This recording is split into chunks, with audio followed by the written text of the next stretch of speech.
మీ కలలన్నీ సాకారమైన చోట తెల్లాపూర్లో వజ్ర west city.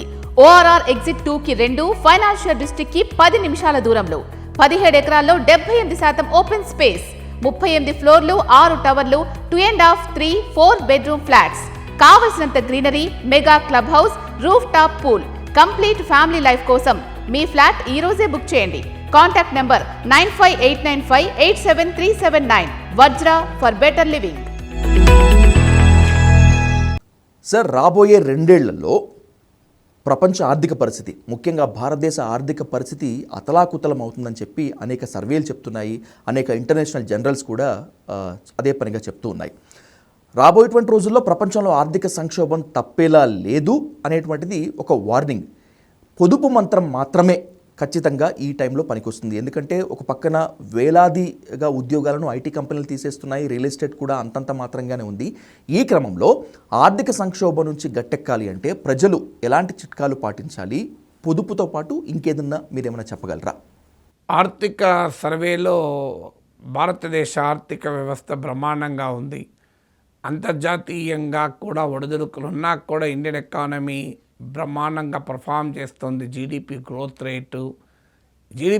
రేటే కాదు, ఇతర ఎకనామిక్ ఇండికేటర్స్, ఇన్ఫ్లేషన్ కంట్రోల్లో ఉంది, కరెంట్ అకౌంట్ లోటు కంట్రోల్లో ఉంది, ద్రవ్యలోటు నియంత్రణలో ఉంది. సో మీరు ఏ ఎకనామిక్ ఇండికేటర్ తీసినా ఎక్సెప్ట్ రూపీ వాల్యూ మిగతావన్నీ చాలా హెల్తీగా ఉన్నాయనేది ఎకనామిక్ సర్వే చెప్తోంది. మరి అంత హెల్తీగా ఉన్నప్పుడు నిజంగానే ప్రజలు కూడా అంత ఆనందంగా ఉన్నారా అంటే అక్కడే ఎకనామిక్ గ్రోత్ ప్రజల జీవితాల్లో ప్రభావితం చూపాలి. అందుకే మీకు హ్యూమన్ డెవలప్మెంట్ రిపోర్ట్ ప్రవేశపెడుతూ యుఎన్డిపి అన్న కాన్సెప్ట్ అదే. Growth will automatically lead to jobs, growth will automatically remove poverty అని గతంలో సిద్ధాంతీకరించేవారు. అభివృద్ధి వల్ల పేదరికం దానంతట అదే పోతుందని, కానీ పేదరికాన్ని నిర్మూలిస్తే అభివృద్ధి దానంతట అదే వస్తుంది అని.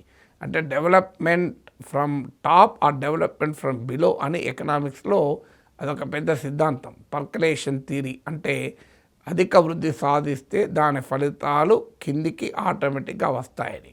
కానీ కిందికి అన్ని సందర్భాల్లో రావు. ఎందుకు రావు అంటే మన దేశంలో గ్రోత్ పెరిగినా పర్ క్యాపిటా గ్రోత్ ఎంత అనేది ఇంపార్టెంట్. ఇప్పుడు మనం ఉదాహరణకు మనం అధిక వృద్ధి చెందిన ఆర్థిక ఫాస్టెస్ట్ గ్రోయింగ్ ఎకానమీ, అంటే ప్రపంచంలోనే చాలా వేగంగా అభివృద్ధి చెందుతున్న ఆర్థిక వ్యవస్థ. కానీ మీరు అదే పర్ క్యాపిటా ఎకనామిక్ గ్రోత్ తీయండి, అంటే తలసరి ఆదాయం తీయండి, ఇండియా ర్యాంక్ చాలా ఎక్కడో ఉంటుంది. మన 4th largest economy, fastest growing economy. కానీ ఇవన్నీ కూడా మీరు పర్ క్యాపిటా ఇన్కమ్ వచ్చే వరకు, తలసరి ఆదాయం వచ్చే వరకు ఉండదు. సో అందువల్ల గ్రోత్ అనేది పెద్ద ఎత్తున ఇన్ఈక్వాలిటీస్తో కూడుకున్న వృద్ధిగా ఉంది. దేశంలో ఉన్న 10% దేశ సంపదలో అత్యధికంగా కలిగి ఉన్నారు. సో ప్రపంచంలోనే వరల్డ్ ఇన్ఈక్వాలిటీస్ రిపోర్ట్ ప్రకారం కూడా ప్రపంచంలోనే అత్యధిక అసమానతలు భారతదేశంలోనే ఉన్నాయి. India is one of the most inequitous society.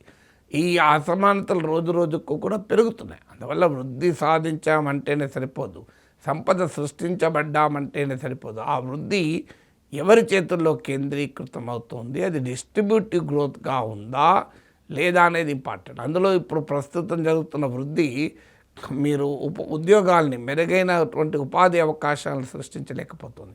అందుకే growth with equity, growth with jobs అంటారు. మెరుగైనటువంటి ఉపాధి అవకాశాలు కల్పించలేనప్పుడు ఏమవుతుంది అంటే ఇప్పుడు ఆటోమైజేషన్ పెరుగుతోంది, మెకనైజేషన్ పెరుగుతోంది, ఆర్టిఫిషియల్ ఇంటెలిజెన్స్ అడాప్షన్ పెరుగుతోంది.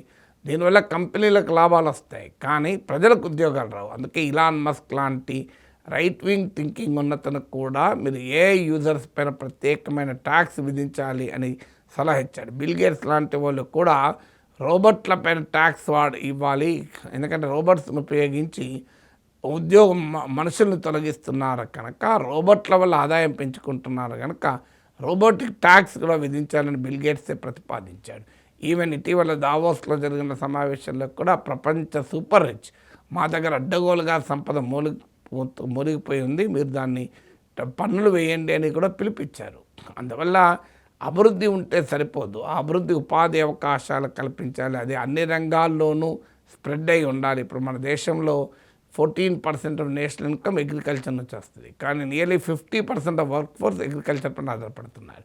అందుకే మీరు గమనించండి, వ్యవసాయ ఆర్థిక వ్యవస్థ మీద ఆధారపడ్డ వాళ్ళు, గ్రామీణ ఆర్థిక వ్యవస్థ మీద ఆధారపడ్డ వాళ్ళ పరిస్థితి వేరుగా ఉంటుంది. నా మహానగరాల్లో ఐటీ లాంటి రంగము, ఇలా ఆధునికమైన రంగాల్లో పనిచేసే వారి జీవితాలు ఇంకో రకంగా ఉంటున్నాయి.